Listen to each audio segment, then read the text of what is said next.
I don't want no cliches. I don't feel this like I'm on Novocaine. 22 around the sun, they wanna throw me shade. Niggas couldn't have thought that they could hold me, man. Better know me, man. So cliche. Swear this got me feeling like I'm OG Dave. Shit that bring you. Yo, what up? Another episode of a No Label Convo with my boy Nell here. What up? What up? We got another special guest here, friend, rapper, producer, songwriter, video director. Just found out. Our boy Mvrro. What up, bro? What's going on with y'all? What's going on with y'all? I'm happy to be here. Yes, I've been watching y'all for a little minute. Yeah, you been showing love. Appreciate it, man. Oh, got to. Yeah, my guy. Yeah, so it's funny, like we met at school, right? Yeah. So shout out to y'all. You know what I mean? Some of y'all. Some of y'all. People, not the campus. Yeah. So like I signed up for school. I was like, yo, I'm done with music. I'm not fucking with none of this no more. Like, I'm good. So I go get some food. I hear some people in the cut talking about music. I'm like, who these dudes think they know they talking about? So I pull up. We just hop in the conversation. Next thing you know, I'm in a 5-hour conversation. Like 5 hours go by. We just talking about music from who have, who not, to the dynamics of making it, the artists, local artists, and all that. Yeah. So after that, where'd you say y'all was at? We was in Cranston. Oh, Cranston. We was in Cranston. Yeah. So then after talking to this dude, I'm like, what's your name, bro? He's like, oh, damn, boys call me Mvrro. I'm like, okay, bro. I'm like, and we've been cool ever since. Man, that conversation, it was like to the point where people who was in the beginning of the conversation was leaving and going to classes and coming back, and we were still there sitting in the same spot. Yeah, like talking, but yeah, definitely. Like, and from that point on, like, Nels put me on the mad different local artists that I didn't know. I ended up going to the Shack, and then like when I went there, they was like, "Oh yeah, Nell's been talking about you for a minute," and it was like, "Oh yeah, I've been meaning to come here. I don't know why I haven't," but like, you know, situations like that been happening. It's just been dope. Networking, man. Yeah, for a fact. Just one person linked me with a whole bunch of other people who linked me with a whole bunch of other people. Where the divine timing, you like, you'll be put in the right spot at the right time, and everything gonna come together, man. For a fact. So like, we said that now you introduced you as rapper, producer, all that. So what did you first start out doing when you got into music? So I got into music real early, and like when I was a little kid, and we was just rapping at that point, like having rap battles and all that, you know, all that typical stuff you gonna hear. Like at the lunch table, that. All that. But then I started like making beats on the table. And then, like, growing up, like, I ended up seeing my cousins making beats, and my uncle, he a gospel producer, and my dad was a producer and artist and all that stuff. And then I just was like, I don't know, let me see what making beats is like. So then I just started making beats from there. I was 12 years old. Dope. And then from that point on, I started investing in my own stuff, off the dinosaur computer to my own laptop to my own desktop and all that, you know, and growing from there. So it was rapping, but when I officially started doing music, it was producing. And that's the first love, still to this day. Like producing and engineering as well, mixing all that? Mixing, but just more so making a beat. Because mixing, like, sometimes you gotta be an engineer and listen to people trash music and still gotta, like, over and over again. Like, I don't even... Hell no, that engineer struggle. I don't know too many people that's trash, so I didn't really have to deal with that specifically, but just to hear the same song over and over again, and it's something I don't feel like listening to anymore, but I have to. It's tedious, but making the beats is different because like I'm in 100% control of that. Like I create the vibe of what's going on there. So Word, that's dope. Is the music what brought you to Fredonia, or were you like studying something else?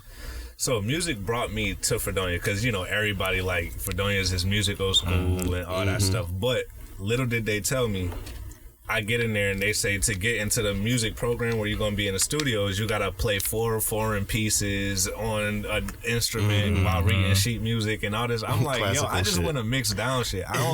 Why do I have to learn that? So I ended up just doing audio communications. And that's kind of where I made the mistake. Because at that point, I should have just went in there for something else. Like, went in there for film or went in there for something else that I didn't know I'd be doing right now. But I just went for audio communications. I learned a few things there, but it wasn't nothing that I really wanted to learn. So I was mostly learning all that stuff on your own anyway. Exactly. That's where me not going to class and just sitting in my room and making beats and engineering and recording just took control. I was really only there for experiences, like me and my managers Ian and Kiman. Shout out to Air Quality. Shout out to Air Quality. You know what I'm saying? But it was just that. But once I left, I ended up going to NCCC, which is right at Niagara County Community College. And from there, I went to the music program, which was 10 times cheaper. It was only $2,500. I was paying $20,000 to go to Fredonia. Boom. It was cheaper.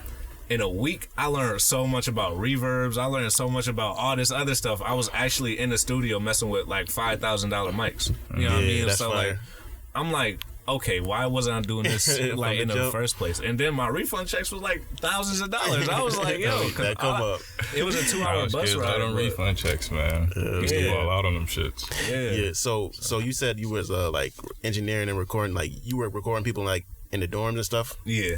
Okay. Yeah. So like I was recording a couple artists, like shout out my boy Point Guard. You know, that was like my main artist I was recording. My boy Brando came up for a few times. Dope. If y'all don't know Brando, Fracture Brando, listen out for him. Like he's like the Lil Wayne of Buffalo. I'm just gonna say it now. Okay. And that's a dude that say Mvrro made it fucking happen on attack too. Okay. But listen out for him, for real. Bet. So like, how slow is he the Lil Wayne of Buffalo? Like, in what aspect? You ever heard a song, a beat, and Lil Wayne get on a hook, and they just immediately change how you listen to the song? Yeah. Like Lil Wayne kind of got like a vocal texture that like kind of cut through a mix, and it kind of like add to the song. That's the same way with Brando. Like he, from a verse, he has spit a crazy verse, and like even though he kind of do the little like melodic stuff, he's actually he'll say a clever bar in that joint. Like he said like in one song he said like what he say? He said my bars but you'll float too like Georgia or some shit like that. Like I can't remember exactly what he say, but he'll be saying technical shit like that make you think. But it's still something a way you want to hear it, which is a lot of a problem that a lot of people have who rap technical. Is like they'll have all these lyrics and you don't want to hear the song because it's hard to digest. It's just like, okay, there's nothing else to it. But he got a lot of dynamic energy to him, so I'm gonna check him out. Definitely Fracture Brando. That's the boy right there. Bet we gonna look out for you. But so like he came up there. My brother Vi came up there. Another one to look up for. Then you know, my boy Ice, he came through. My boy Jo, another one. If you take it serious, like he could be another one. Like he a fashion god, man. He ain't got time for that. And I mean, it's that, but like that would help his music too. Like because that's another thing people look at when they looking at artists that they look for. It's just the drip and everything. Like that's a fact. Yeah, that's a fact. So you were no longer. Okay, so you had the artists coming into the dorms, recording them, mixing them down. At what point were you like, okay, I'm done with the school shit. Like, I'm gonna walk away. I'm gonna take this music stuff serious, like full time. The end of the semester, the beginning of the semester when I first got there, I was like, when I seen my classes and I seen the type of stuff I was about to be learning, I'm like, I'm not interested in this. So this is at Fredonia or at Trip? At Fredonia. Now, at Trip, it was more so I needed money, so I needed to work full time from that point on. Like I was trying to get a car, I was trying to, you know, kind of grow up in a sense. So like I just stopped going to school and just started doing music and working full time. But I did love Trip. Like I will go back if anything, but it's too late now. But it's never too late. But I ain't thinking about that right now. But from Fredonia, it was more so the fact that I wasn't learning. It wasn't. I feel like I learned all I could learn while I was there. If that makes sense. No, that's like a fact. I reached my limit there, and I needed, like, you know, mental health started going down, and just useless shit started happening. Like being there was stunting your growth. Yeah, exactly. So I just had to go and grow. And I was missing a whole bunch of shit. Like I missed Vibrations twice. The one time I go to Vibrations, I meet Keys and whatever, and he like invite us to Atlanta and stuff. Like shit like that was happening. Yeah. So it's like at that point, it's just I knew being there wasn't the thing for me. Facts. I remember. Yeah, we used to have a lot of conversations about the community, for like how being at school can like stunt your growth as far as expanding musically. Because like I know I dropped out of school because I was like they ain't teaching me shit. And then it's like it came to a point where I was doing music stuff, and I was like, okay, let me go back to try to figure it out. A lot of people go through that very process and don't know necessarily how to juggle it. So if you listen to this, that's definitely, like, a lot of artists go through that, like a lot of people. So definitely trust your gut, you know what I'm saying, do it. And like I remember you was telling me a lot of the like placements and stuff that you was getting in the network. I'm like, what you doing here, bro? Like, you don't get out of here, bro. Like, yo, it was so crazy. It was one placement. It fell through low key, but it still happened. Yeah. But the situation was that, like, if I would have been able to just get back home easier, that joint would have took off. Like, people was inviting me to studio sessions, and you know what I mean. It was just crazy. But I ended up missing those chances. So. I mean, now it's like same people, if they would see it, they would like love to go back to it, but I'll just be too forward. Like, I don't be looking back like that no more. Like, so like at what year in your career did you like start taking it serious? You would say you started like gaining those bigger connections and like where you seen like, oh no, I could really take it far with this. 2017. I say 2017. So like how many years in were you as far as at really taking point, beat making and music like, serious? I was 2 years in. Really like taking it independent. Bought my equipment, got like a project out a little bit. It was like a little 2-track EP called Too Easy. It wasn't nothing big, but on SoundCloud. Yeah, it was on SoundCloud. I don't even think it's still up. I think I took that joint down. It was a way different sound than what I be doing nowadays. So I just was like, nah. But then we did the project with Ian and Kimon, Welcome to 7-Eleven with Air Quality. Then we did that project, and that was 2017 too. And that's when like I started really like coming into my own and really like saying, okay, boom, this is my first thing on streaming platforms right now, and my name is on it, and it's just like, wow, like at that point, was all over that shit. Yeah, it was like, all right, boom, let me just take this and run with it, because this is obviously where I need to be. Yeah, even like you saying like when you met Keys, like he got a #1 hit right now. Yeah. Like that's little signs like that is just like, yo, that's the universe like telling you, yo, take it serious. Like, yo, you can do. I knew, because when I first started hearing your beats, I'm like what? Like, this shit is crazy, bro. Like, I know, like, and I know how when a person taking their stuff serious, like they serious about the music and the craft, I'm like, oh yeah, they out of here. Like, all they need is to meet the right people, and I'm like, I'd be more than happy to help you do that, because it's like our city, we see amazing artists come out of here all the time, like, and now it's like we're finally getting that worldwide recognition from thanks to Wes, Benny, all of the Griselda, R.I.P. DJ Shay. You know what I'm saying? Long live. So it's like it's here now. So it's like it's really a beautiful thing to see. And with that, like, it was the first day of the festival of Vibrations, and like they was having like a talk. I guess it was him, another manager, and a few different other people, higher in the game a little bit. They was sitting in there and having a conversation. Now, me and my team, like me and Air Quality, we the first ones in that joint. I got I'm even helping set up. Like, I ain't even getting paid for it. Like, I'm like, oh, y'all need this table to be moved here and there, whatever. I just got off work, still got my like dressed up stuff on, because I was working at a bank at the time. Had my laptop with all my beats. I was ready. Got my humble. Got my charger, man. Yeah, so first one's there, everybody leave, we the last ones to leave. I'm like, I go up to him, I'm like, yo, I want to play you some beats. Is that cool? He like, yeah, that's cool. Boom. The people, DZ Williams and all that, they let me hook up to the DJ system. I played beats instantly, started turning people's heads around. Like, the people that was leaving was like, oh, the party's still going? I'm like, there we go. At that point, he said, oh yeah, you got something, or you working on something good, or whatever he was saying. And at that point, my manager, Ian, had more conversations with him, because he like the people person. I'm more of a person that's going to sit back and let my music you're play. Creative. And if I talk to people, it's because I know, like, I know you or whatever. And I kind of like stick to that. Yeah. But Ian had that conversation, and next thing you know, a relationship got built with him. And it's been like that with a few other people too. So it's just amazing how shit happened like that. So backtrack to how you ended up linking up with Air Quality then. I'm assuming that happened, started at Fred. That started at Fredonia too. So basically, I came in with the EDP program, Educational Development Program. directed. Well, it was directed by David White at the time. Shout out to him. Mr. White. Yeah, that's my guy. So at that point, Ian was a PA, and he was telling me he wanted to be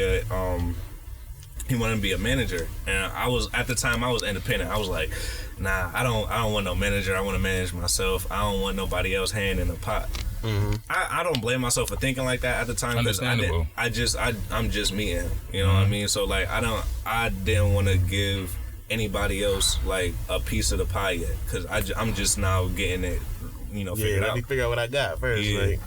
And even that, I just always thought that I was only gonna have myself. I was only gonna be for myself at all times. But growing up, like, he being a PA, helping out with other stuff, kind of like building a rapport as an older brother. First off, situations happened in EDP where we took the mattresses from this empty suite, we put them in a closet, and we just started recording. Like, we had the whole studio during the whole summer. Like, it was just crazy. Like, that's what's up. we was recording like crazy. Me and Marcus Arthur, that's another one of my boys. Like, we recorded this song Hourglass there. That was fire, and it's still fire to this day. But yeah, that happened. We almost got in trouble for that. Ian covered up for us. Like, Ian didn't even say nothing about it. Like, he seen it happen. He was sitting there while we was recording and didn't say nothing to nobody. That's valid. Yeah, I mean, Nelson would have snitched. You was an RA too, right? Nelson would have snitched. Never. I'll never say the things I saw in that game. Yeah. But so we ended up getting Mr. White found out about it. And he like brought it up in the meeting. We just all nervous and stuff, like looking around like who gonna say who did it. But he ended up not being mad. He was just like, put them joints back whenever y'all done. I don't care. Because we wasn't hurting nobody. We was just making music. Like, if anything, y'all was staying out of trouble. Exactly. Exactly. Everybody else could be breaking curfew and all that, what they want to. I'm in there making beats and rapping. I don't care about none of that. Word. That's what's up. That happened after the program and he stopped being a PA. It was kind of easier to be a older brother because like he's not an authority figure at that point. When you going into the program and you see an authority figure, you like, oh, I can't smoke around this dude. You can't really be yourself around. But then after it was like, okay, boom, not authority figure. He not a PA no more. He just like just this dude. Then it's like, all right, cool. We like chilling, vibing. We over at their house, him and Kiman house, because then at that point he introduced us to everybody else. We like making music, vibing, and like it was just ever since then the trust has just been building. And then it was a certain point. I'm not sure of what the exact point was, but at a certain point after the whole 7-Eleven project, it just made sense for them to be my management because they have my back just like I have my own back, and just like I would have my brother back. You know what I mean? So it just makes sense. So did you see how the difference before and after, as far as like your progression as an artist to become better with a team, and now you got a team behind you? Because 100%. A lot of people go on like artists, they don't necessarily know it because they never had it, and then it's like the process of creating a team around you and management, that it's not the easiest if you don't know how to go about it. Like being in the right place at the right time. You happen to be at school, meet some people that was cool, and then it evolved into a management type situation. Exactly. So like I noticed that when I was like, you got a good management team. I heard the pop out beat on the radio. I was like, and I hear like every week I'm like, yo, that's fire. I'm like, okay, them boys doing them right over there. Like that's what's good. Yeah, that came together because like we did the whole song with Amber, how we made history with WBLK on first local artist to be on the 7 at 7, and it wasn't at 7, which was dope. But after that situation, like Ian and Kiman, they was like, yo, we should talk to Steel, see about getting pop out on the radio. I was like, nah, I ain't really trying to do all that. I ain't tripping, because pop out low key it's like my least favorite song I made, to be honest. For real? Yeah. Why is that? I don't know. It's just like when I made that joint 2 years ago. It was a freestyle. I was playing the PS4. I was in a party with my boys, but I like came across a sample and then I just made the beat and made the whole song right there. And it was fire. In the party? Yeah, in the party. Like, that shit was crazy. But it was fire. But it's just like I got so like the older I got, the more like stuff I would say in my songs that kind of make sense to where I'm at, like mentally. That song was kind of dated to you as to where you were at that point. Exactly. Like Pop Out was like. That makes sense. Yeah. So I was just like, all right, cool. But nowadays I be listening to like the stuff I got planned for the future. Last night I announced a project that I'm releasing in the fall. Dope. So like this, you announced the name too? Oh yeah, Tomorrow's Song. Like that's number one to help people remember that my name is Mvrro and not Mvrro or whatever they be saying, because I be getting so many Mvrro with a V. Yeah, people be asking me that shit too. Yeah, it be wild, but yeah, it's you know the fall. I'm thinking about November so far. It's between 9 and 7 tracks. Dope. Yeah, so but entirely produced by you too? For the most part. Let me think. Is it entirely produced by me? Yeah, it's entirely produced by me, but I got like collaborative producers too, like people that I did collabs with. Shout out to Shizzy Shire, she did one. Shout out my boy Kenmore, he did one. Like it's just an endless list of a whole bunch of collabs that went into it. Dope. But yeah, it was supposed to be released last year, but I had to put a hold on it because everything started sounding dated again. So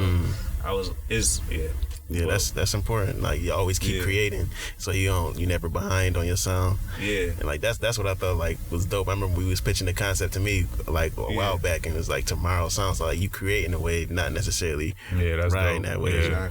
Exactly. It's just an introduction of what y'all gonna be seeing more of. Because I played the background for about 1.5 years now. Like I did one release. I released Tis, and I did a couple like stuff as a producer, but me as an artist, like y'all haven't heard that for a while now. So it's like coming back out and reintroducing what y'all about to hear. Tomorrow Worldwide is just about to be a takeover. So dope.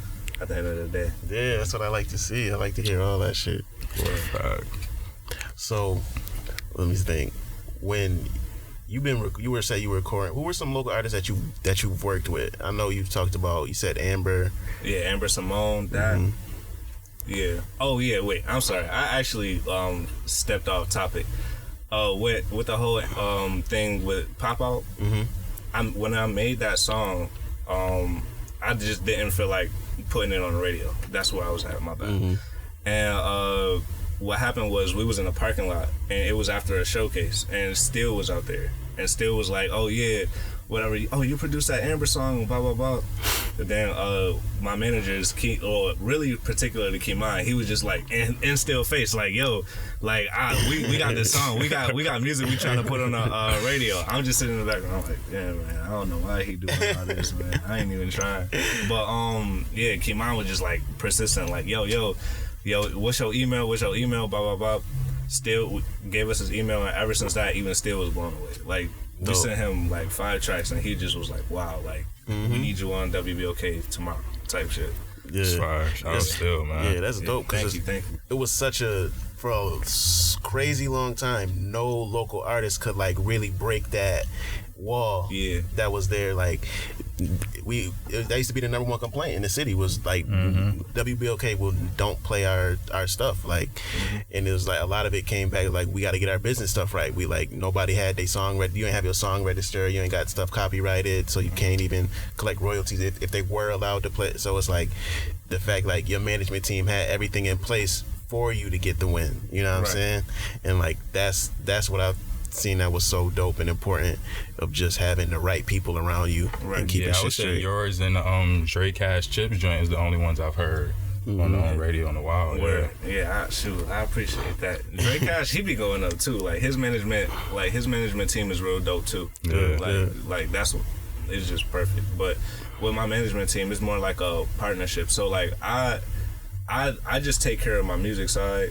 Like I go ahead and I do the registration, I do the distribution for myself and everything like that. They help me wherever I need help at. So like if I say, boom, this artist in Toronto wanna link up and do something, and they like, oh okay, boom, Ian the first person, okay, boom, Airbnb's cost how much? Oh okay, boom, you need to go here, you need to do this. Like they just fill in everything that I needed done, and that's and I'm more of an independent person, so that's just perfect for me. Dope. Because they just do everything.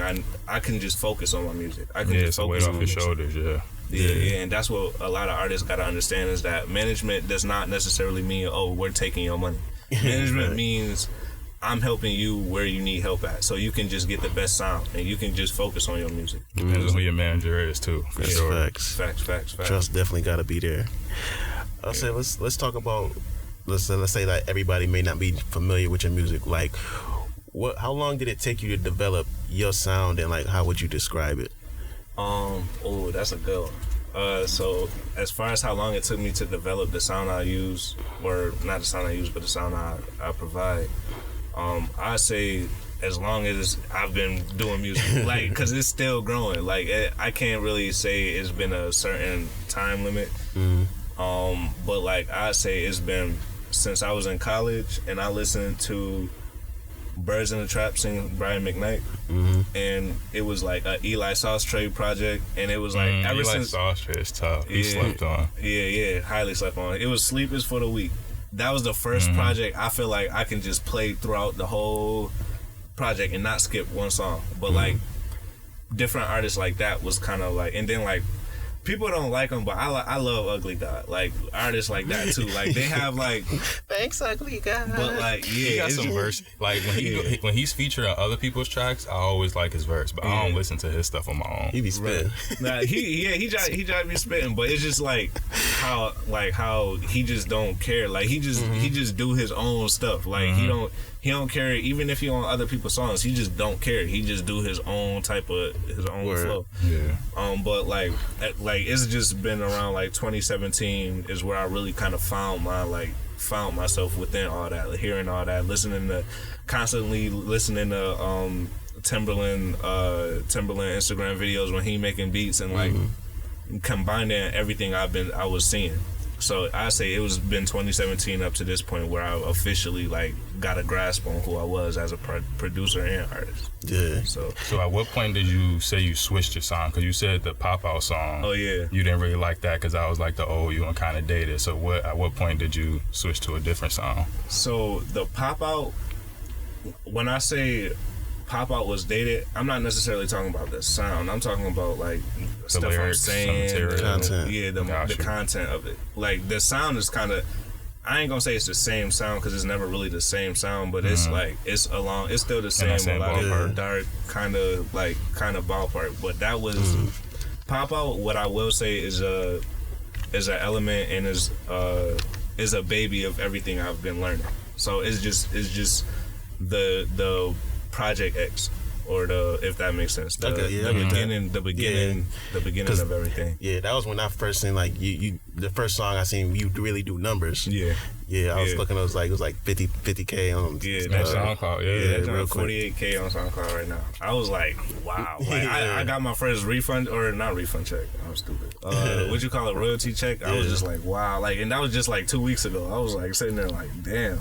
Yeah, like this Like, music shit. Get you I'm like, I might That have to come with stop. having your business in order, having everything registered, your music. Facts. Yeah, Because exactly. you could be doing all them features, but if you ain't got your stuff registered, you ain't got your name in the system, you ain't getting them royalty checks. Exactly. But to go back into like what kind of art, or what artists I was working with, locally, I'm gonna definitely say like Kane Wave. We just Loverboi, that project. I just did like 5 on there, and that Yeah, joint. we could talk about. We definitely gonna talk about that. Yeah. That my boy Vibe, Brando, like I was telling y'all earlier before. My boy Forchino, he's a new artist that's coming out. Doughboys, they a new artist that's coming out. They gonna take people by surprise. Okay. Is Joff. We got Gangin'. That joint. Another one I've been on the radio crazy. Like, my boy. I was gonna cut it off there, but it's just so many people. Like my boy Street Soprano, that's my god brother. He shout out to BSF. I got like me and Dre Cash actually was talking about working on something. We about to link soon. I got stuff with Slime Shack, the Who's Games. We got a project we was working on. I got like, it's just like everybody like everywhere. It's easier to say like, I don't know. It's easier to say like I've been working with a lot of people throughout this whole year and a half where I just haven't been going to school. Dope. So since I've been back home, it's just been constantly working. Oh, JC, I just did one for his project too. That dope. he just recently dropped. Nice. So like it's just been so much work going on. Like That's dope. Keeping your name off there. Yeah, thank you. I got to. Yeah, and it's like I noticed like when I heard Waves project, I was like, oh, this shit is. Like I've been waiting to hear y'all get together, and it's like all the favorite, like every track I heard that happened to me, my family, I'm like, who produces that? Of course. This isn't the first time y'all worked together on this project, is it? Me and Wave. Yeah. Nah, we did the joint with Gaines. What we do? It was Trackstar. Okay. Yeah, I'm about to say I've heard y'all together before. Yeah. Yeah, we was on Trackstar together, but like before that, this was like the first like official music that we was making, and those sessions was crazy. Like cause he lived like real close to me, and like closer than I even expected. So when we first pulled up, I first pulled up to his house for a session. At this point, I was walking and riding my bike everywhere, so I had all my equipment on my back and my book bag and on my mic stand in my hand. I walk in, I was like, yo, bro, I was like, you live mad close. What the hell? We set up, and like, boom, we just started knocking out tracks. And then it's just gas in the air. We got the beats playing. I'm just looping the same sample, and then I'm making whatever beat to it, and then G&L come from it, and then like all this other stuff. Like it's just so you crazy. said you produced how many? 5? I think it was 5. It was 5 or 4. So it was G&L. It was Cameras. It was Thank You, and then it was Only One. And I'm trying to think. No Love too. So yeah, No Love was the first one. No Love was the first single that he dropped to it. My bad, I forgot about that one. Yeah, I think I definitely heard that as a single. Yeah, G&L was my favorite joint. Yeah, G&L. I listened. It's been like about a month and a half since I listened to the whole project, or like maybe 2 months or 3 months. So the other day I was driving, and I just had my phone on shuffle through Apple Music. And like that G&L joint came on. I was like, oh shit, this shit still rock. I was like, damn. Yeah, that's definitely a standout on there to me. Yeah, for a fact. Yeah. I mean, he had so many other joints on there too. Like, yeah, that project might be low key a classic. Low key, it got the making of it. They got a lot of good performance tracks too. Because I seen like from online that he's a good performer, high energy, and a lot of those tracks. Crazy. I'm just gonna go crazy when he could perform them. That's what I'm saying. Corona need to hurry up and it's got out here. Yeah. We gotta start calling Kane Wave the real Loverboi, man. We got him the real Loverboi. Yeah. You the worst. That's real. Nah, that's real. Since nobody gonna say it, for the past year and a half, people have been like, Buffalo has been buzzing. Yeah. And I say longer than a year and a half. Longer than a year. Go say a good 2. And we noticed that Toronto is very close, and Drake keeps his ear to the street, and he sees stuff, and he's giving us our praise. And I'm just saying, like, Benny said him and Drake got a couple songs. He got a couple songs. It's like, it's not far fetched to be like, yo, we have a wave here that's influencing some of the biggest artists. Like Drake's next project is called Certified Lover Boy. Like, that's not. Yeah, and it's like that's not far fetched. It's not like that's a nod. Like, it keep work. Like, that's hard, bro. Like, I think we that dope. Like, just from chopping up, I was kicking it with Don't Watch TV, Chewy B, and we was just chopping it up, and it's like, bro, like, we're not. We get caught in this mindset like that. We're not. We see these stars, and it's like we're not big enough. We're not big enough or impactful like, enough to they be able sit to down and influence they and touch eat lunch. You know what I mean? So it's like you're 1-2 people away from them. Like, you're just as important. Take control of your art and really value it, just like the world is gonna hear it. Like, it's not like we're that dope. I put it like we're that dope, because that's a possibility. Like, you don't know who you influence. Like, it's in value your shit. You know? Yeah, for a fact. And that, man, thinking about that, like, cause I remember Kane posted like this video of like this DJ reacting to it in some state, and he was playing G&L, and he was like, I was like, nah, bro. like I feel like that should be, you know, most people who listen to that track's expression when they hear it. So imagine that shit. That shit hit. I'm pretty sure he had to hear it because Westside and them they be around. So like when Westside was listening to it. So when I was in South Africa, bro, I was playing your tracks. I'm playing mad people from Buffalo. They like, yo, this what they doing? Like, yes, bro. Like, bro, we in Africa. Like, I'm in Africa thinking like I'm trying to hear what they come. I'm thinking gonna listen to some Afro beats. Fam, they're trying to sound like us, man. And it's like that shit blew my. I'm like, oh nah, we that dope. Like, yeah, like y'all should be listening to us. Cause so what would you say? Do you think Buffalo has a distinct sound? Like, what would you say our sound is? It's the thing about that is like it's hard to say it like when you in it. It's like asking a fish, you know, you in the ocean. It's like we are Buffalo. Like whatever we create, but I don't think we have one distinct sound. That's my thing. I feel like there's a couple different flavors out there.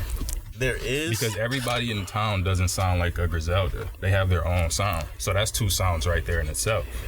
When I think of that Buffalo, you can identify at least. When I think of Buffalo, I think of real talk. I think of like Ooze Gang, The Shack, and it's like that vibe you get on Allen, like that Elmwood area. I think of that for, let's say, like a more, I don't say popular culture, but it's like more current of what you see in the mainstream. I think of Slime Shack, Allentown art. They're super artsy, swagged out, like still hood. Yeah. And then it's like Buffalo, but Buffalo also has that darker side of the West Side Gun, the Conway, the dark. Then you got people like Dre Cash, like K Pistol, like AC Kush. Like we have that street element too. Yeah. And it's like, but because Buffalo's so small, it's gonna have everything touches the streets at some level. But then you also got hip-hop, period. Yeah, and even in the R&B, you got Amber Simone, we got Miles B, Pharrell. You know what I'm saying? Like we have like a main, I don't say a mainstream sound, like something that can be super pop culture, but it's like we just don't have that launching pad. I feel like that's the only thing stopping us from being known everywhere, right? And it's like, and once again, rest in peace, DJ Shay. DJ Shay was the one who made Griselda be able to like really took that and like blew it up. You know what I'm saying? So it's like, shoot, I feel like we got an angel looking over the city now that's really gonna take it to the next level, and like that's what it is. Yeah, I never met DJ Shay, and that's regrettably, but you know, because it's too late now, but. Yeah, from everything I've been hearing, like it's just like seeing his work behind the scenes. Like 2 weeks ago, I would have never known that like he did as much as he did for the city. But like seeing everybody like and give their testimony, it's like damn, like I would have never even guessed. And it's crazy because I've seen him around a lot. Like I've seen him here and there, but just never knew to. It's just crazy, but yeah, man. R.I.P. Much love, peace, and condolences to his family. Everybody hold their head for a fact. And as far as like a Buffalo sound, I don't think we have a specific sound at all. Yeah, we're very diverse. It's like you could literally like I know there's a whole bunch of white college rappers that be doing that Astor Roth type shit, and then there's like got the emo side. Yeah, you got like. Yeah, you got that. Then you got like rappers that like YCM that be just doing everything, like everything in the book. And then you got niggas like Brando or me who would do like a melodic shit. I'm a little darker than Brando, but like, you know, shit like that. Then you got like my boy Vod or K Pistol or BB, the label, or you know, who be doing rapping, and then you got like niggas like Good Neighbors and even like people like Shots or whatever. They be doing rap like they kind of got like this lazy kind of like rap. If you ever listen to their music, Method Boys, them too. Like it'd be hard but lazy, like Spacebound. It's just like so many different ways we could hit the industry, and we could take over like literally every single part of it because it's like so many. We're that dope. Like we got too many dimensions, so it's really hard to say like one specific sound. Like if you're talking about West Coast, you know a West Coast specific sound. Yeah. Like, if you're talking about Atlanta, you know an Atlanta specific sound. Yeah, Bay Area. New York City. Yeah. And that's Even though New York City sound has changed now too. Yeah, it has. It definitely has. But and a lot of the people in New York City looking to us, looking to Western New York now, just because of how the success that Griselda's had and Benny and everybody's had, and it's like they know that what gets created here is it's New York, but it hasn't been necessarily tainted by the accessibility. You know what I'm saying? And that's what makes us so unique. It's like we don't have a lot of tourists. People don't just like I'm just pulling up to Buffalo this week. Just like it allowed us to keep that purity in a sense. Like we didn't get that crazy influence from each and every other spot. So I feel like that's what really makes us that much more marketable. It's like, yo, we're this. Like, y'all ain't seen this before. That's why y'all having a hard time understanding and like catching it. But this is what it is, and this is what it's gonna be, and y'all gonna respect it. Yeah. For a fact. So, like, in your music, who would you say your influences are then?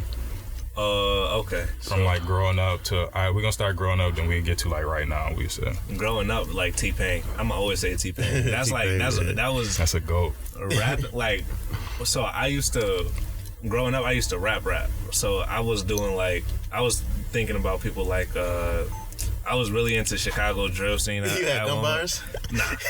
That's the only thing. Cause like I never was like all my cousins and family was into that, but my mom and dad was like making sure like me and my brothers was far away from that aspect of what came from it. So I never was even able. Like I was born in Central Park, but I was never even able to channel that energy because I just never had it. Word. But like I was just the aggressive rapping. Like I loved DMX at the time. I loved like stuff DMX, like that. I was really, really, really into Hopsin for a minute. Like that was one of my favorite rappers. Word. So I was like, it was crazy. But then like I started like, I guess like my mindset started like getting more chill and laid back.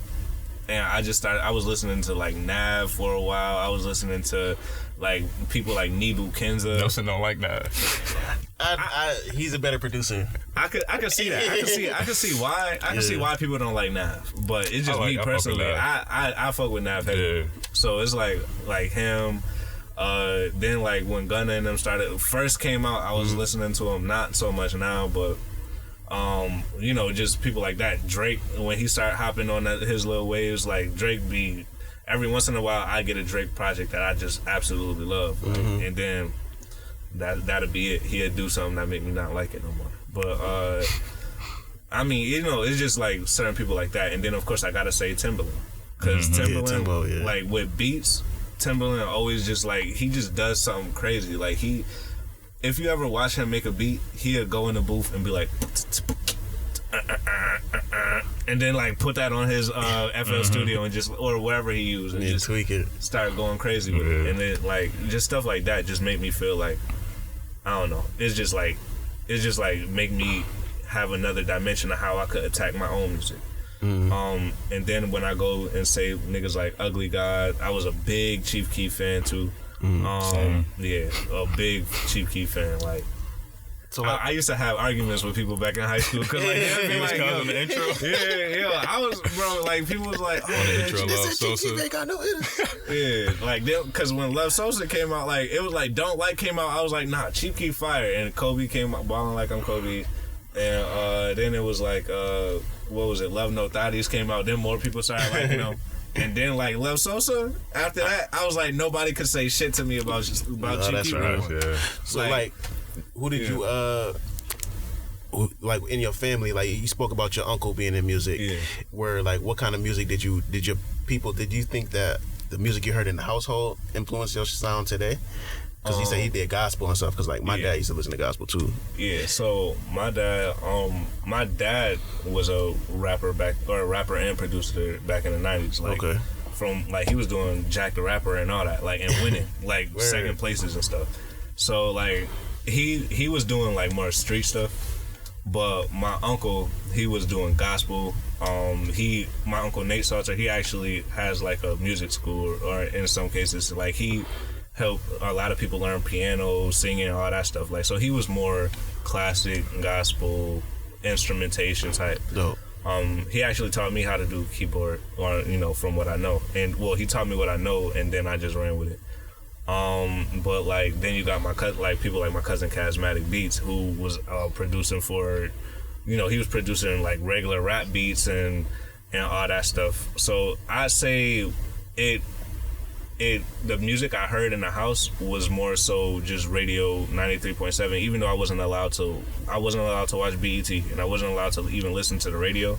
Oh shit. But when I would, it's crazy, because like my parents, they was just like, oh, cussing stuff, and even though you can't cuss on the radio or TV, they'd be like, oh, this cussing music, I don't like the stuff they say. That was just the influence. That was just my mom. My dad didn't care, but my mom was like that. But eventually she loosened up, and that's just when it got crazy. Like I started listening to Chief Keef, all that stuff after that point. She didn't have a choice but to hear it. Yeah, because I had headphones now. You don't know what I'm listening to. So it was like stuff like that. I say it influenced it to a certain aspect, because at a certain point, like it was just whatever I heard anywhere I wanted to at that point.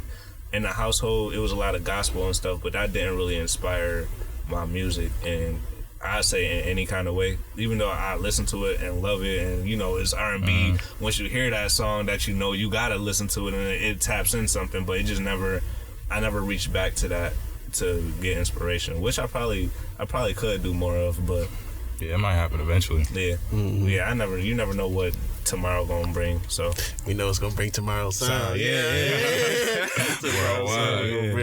Worldwide. What's some stuff people can expect from tomorrow's sound, if you can go into details? Oh yeah, it's just gonna be like some energy about losing a job, some energy about having a job, some energy about like just random stuff, some energy about telling you what I am and who I am and where I'm gonna be, because that's really what it's about. And just to be honest, just look for vibes, because people say I say that too much, but just look for like different vibes, and when you're gonna listen to it, you're not gonna say, okay, I'm listening to this because I'm trying to get this message out of it, or I'm listening to it because I'm trying to get that out of it. But it's just really a collection of vibes of what you're gonna be hearing later. Will I be saying certain things? Yeah, but it's not nothing in particular, and it's not something that's so by the book. It's just a collection, a playlist of just different energy I was having during the times of making it. Okay, dope. Would you say most of it was recorded during like quarantine, or Nah, it was, to be honest, it was really like some of it. You said it was supposed to come out last year, right? Yeah. So like I got a couple songs that I made in 2017, a couple of joints I made in 2018, like a couple of joints from 2019. Like it's just like all the songs, like it's like over 65 songs to 50 songs that I have that I was choosing from. Okay. And from there, I narrowed it down to 14. And from there, I got to narrow it back down to 7 or 8. So it's just like a collection of the stuff that I felt like couldn't go here, basically. Okay. Yeah. Sure. So, like, to close it up, what would you say? Because you say you talked about like where you're gonna be tomorrow's sound, like manifestation. Yeah. What would you say like your dream collab would be? Collab? Yeah. Oh, so man. we can say on the production side and just working together as artists, like having a feature. I've been saying this whole time. It'll be Timberland. Like I love to be in a joint in a studio just like this, and with Timberland, I'm just like I'm kind of learning from the situation, because I feel like no matter where I'm at, I'm gonna learn from that artist that I'm working with. So I'm just learning, seeing different things, and even him learning from me, which would be like. That's the biggest hat off to like teach an old dog new tricks. You know what I mean? Like that's like that'll be dope. But Timberland on production, and then for art, for music, I'ma say if I'm not talking about like trying to make bread off of it and just like really enjoying the vibe, I'll probably say it'll be somebody like a Nav, or somebody like a. Somebody like a maybe a Lil Yachty, because I could try to. I think y'all would make something crazy. Yeah, Yachty last project was hard. Loverboi 3 is hard. Yeah. I heard 2 tracks, and I'm tight that I ain't listened to it. That's you gotta bump that. I'm gonna put that in my playlist to listen to. You gotta bump that. Yeah, but like it's just like I like doing stuff that it just makes sense of what I'm making at the time, or whatever. Like just the type of vibe I'm in, and I've been in kind of like a lately been in like a okay, don't care really. I'm just having fun type of moment, and that's the type of people I like to be around. So, Dope. yeah. Any last remarks now? Nah, I feel like we're gonna look back on this interview in a couple years and be like, yo, see how far we came, type shit.